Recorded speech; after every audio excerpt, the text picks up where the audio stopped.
Hey guys, I'm your wife here. In part one of this series that I'm doing, I explained what psychological operations are. And I'm going to tell you why I explained to you what psychological operations are. And remember, I was in the military, my husband's active duty, but I speak for myself. Okay? Now, military, just like all the other government employees in this country, are living on borrowed money. And what I mean by that is every person that the government employs is being paid with borrowed money. The government is so broke and so in debt that they have to borrow money to pay us. And because our current administration, believes that the entitlement programs come first, But if we have an economic collapse and our government falls apart and our society goes sideways, those government employees are not going to get paid anymore. And if the banks fall apart, all of us government employees, we don't get paychecks anymore. It's all direct deposited. So if there's an EMP, if there is a solar flare, if there is a economic breakdown, if our government breaks down, we are not going to get paid. And what do you think is going to happen if these government workers don't get paid, including the military? Well, what would you do? Would you strap on your uniform and your M16 and go put your life in jeopardy? I mean, now let me rephrase that. Would you do it for a foreign threat to keep your country free and to keep the sanctity of the United States and our Constitution intact? Absolutely. Would you do it to further destroy your Constitution, which you have taken an oath to defend and protect, and take arms up against your own citizenry without cause? There is no cause in anybody's eyes to go against your own countrymen. They did a poll, and I'm repeating information that I heard. I don't have this information firsthand. I got this secondhand, but there was a poll of soldiers, and 90% of the soldiers in this poll were asked if they would take up arms against their fellow citizens in the U.S. And 90% of them said no. Well, I believe that number to be much higher. I think that the 10% that said that they would did it to give the correct answer. And what I mean by that is your soldiers don't trust the government any more than you do. They live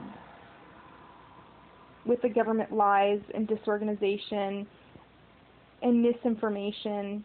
They live it every day.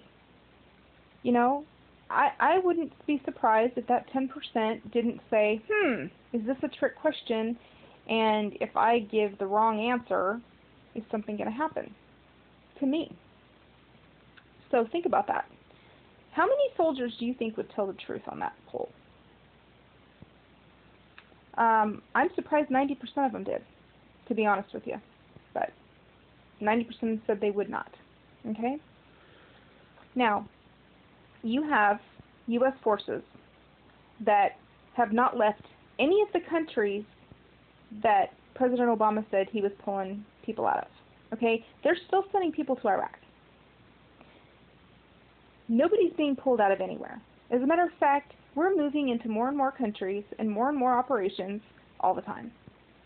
And there are a lot more operations, military operations going on than the average person has any clue about. All over the world. And do I think we need to be there? In some instances, yes. The standard citizen does not have all the information. Not even Congress has all the information, because they don't have the need to know or the security clearance to know everything. Has to be a level of trust that the right decisions are being made. And do I think the right decisions are always being made? No, absolutely not.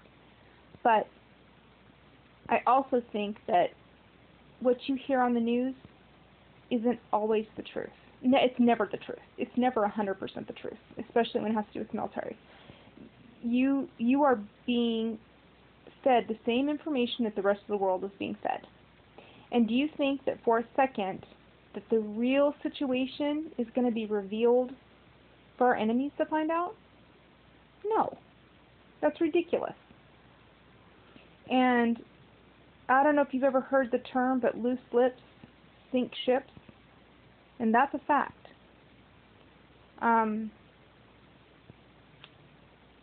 You know, when my husband, our troops are so understaffed right now because, number one, they're drastically reducing the forces and they're continuing to spread them out. You know, my husband isn't home but about 6 months in between each deployment, and maybe about 3 weeks in between each mission. So that doesn't bring him home very much. And now there is a new threat out there that the military is going to come and knock on everybody's doors.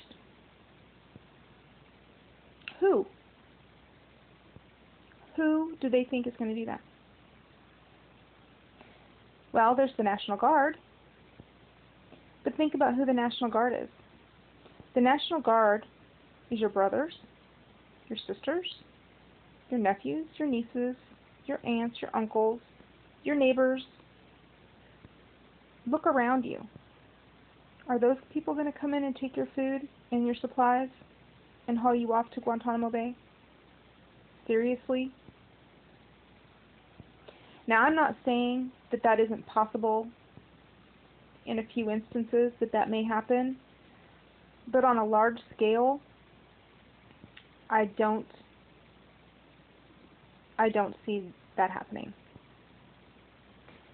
Now, I'm going to go to part 3 here, and I'm basically going to wrap this all up so that it makes sense why I'm telling you this. Okay? Army Wife, hope you stay tuned. Out.